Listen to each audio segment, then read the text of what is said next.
I'm gonna review Blood Diamond this time, which happens to be my favorite movie of all time. So here's my review.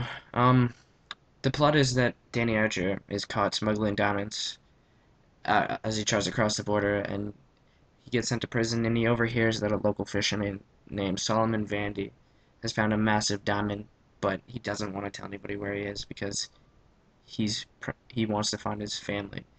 And so Danny obviously works the angle trying to get Solomon to, be on his side, promise him all this, promise him all that, but he's secretly trying to steal it. And then, as he meets Maddie Bowen at the local bar, and she wants the story of how he got caught and what he does, and he can break the story that'll change the world. And as they begin to connect, Danny begins to tell her the story, and he begins to soften up to Solomon and realize that Solomon's going through a hard time.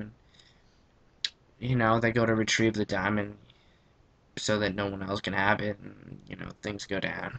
That's all I'm gonna say because I don't want to ruin it because it's such a good movie. So you know, after seeing Leo in The Departed, just 2 months before, I was hoping for the same kind of emotionally charged performance in this film. You know, they're a completely different character. It's easy to understand his cynical viewpoints. But the one thing the audience gets to understand about Archer is why he shut himself off, from showing just a little bit of compassion. We all can understand that living his life, he would, become hardened and self-sufficient, you know.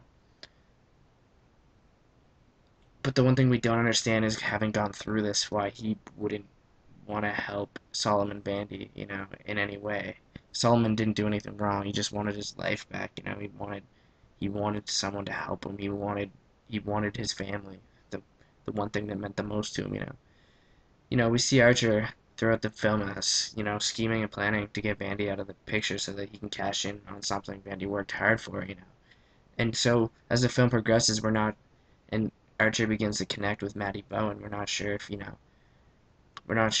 if Danny's actually being a decent guy or if we should trust him or not. And when he interacts with Maddie on the at that safe house, sort of. I don't know how to describe it.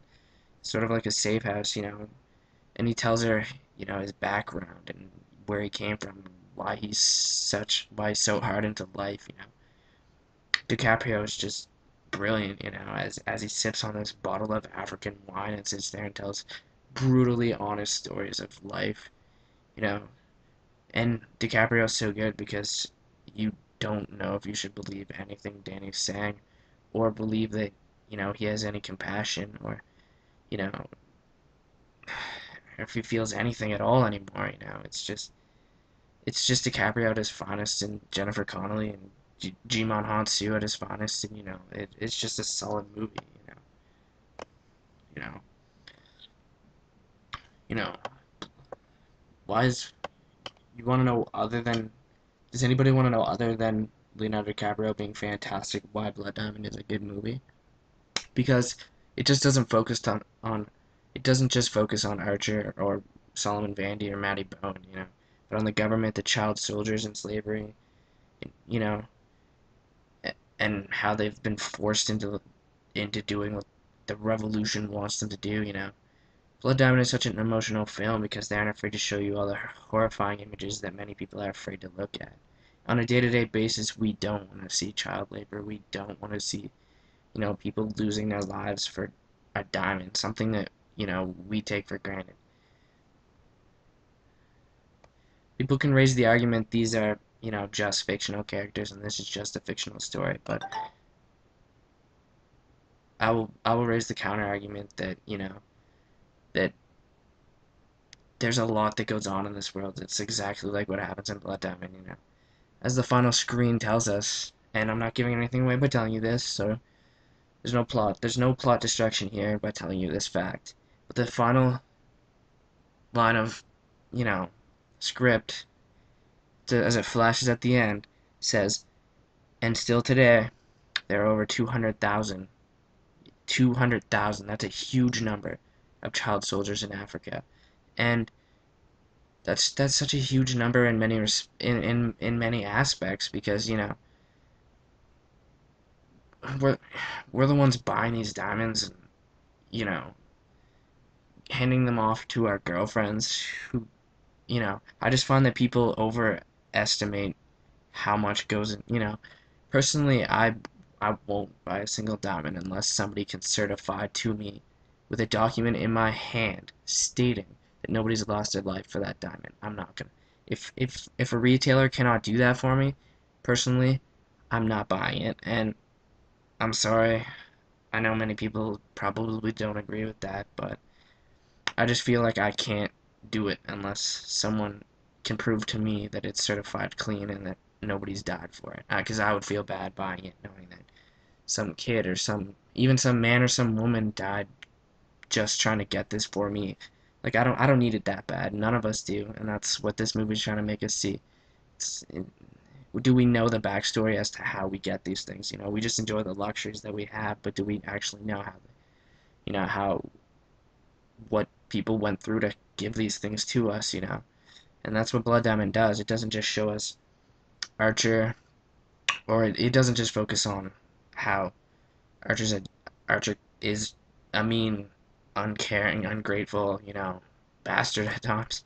It shows us that people have been deeply affected by diamond mining and child labor in Africa.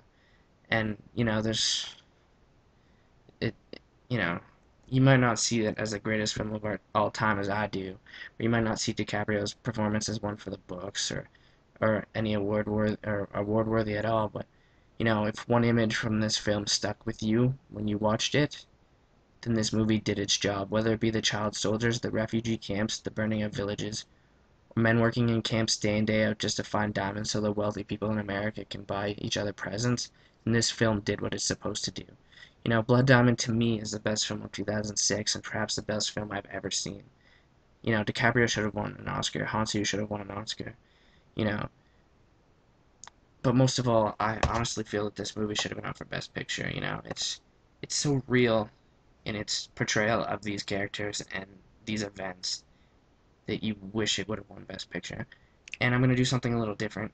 I'm gonna end this on a couple quotes. So bear with me. I'm gonna read these quotes. Watch the movie if you want to hear the actual dramatics of the quote. Here's a quote from Danny Archer. Sometimes I wonder, will God ever forgive us for what we've done to each other? Then I look around and I realize that God left this place a long time ago. And that's just Danny being Danny. He thinks that there's no hope, and he thinks, that there's nothing left for anybody. And, you know, I you know, I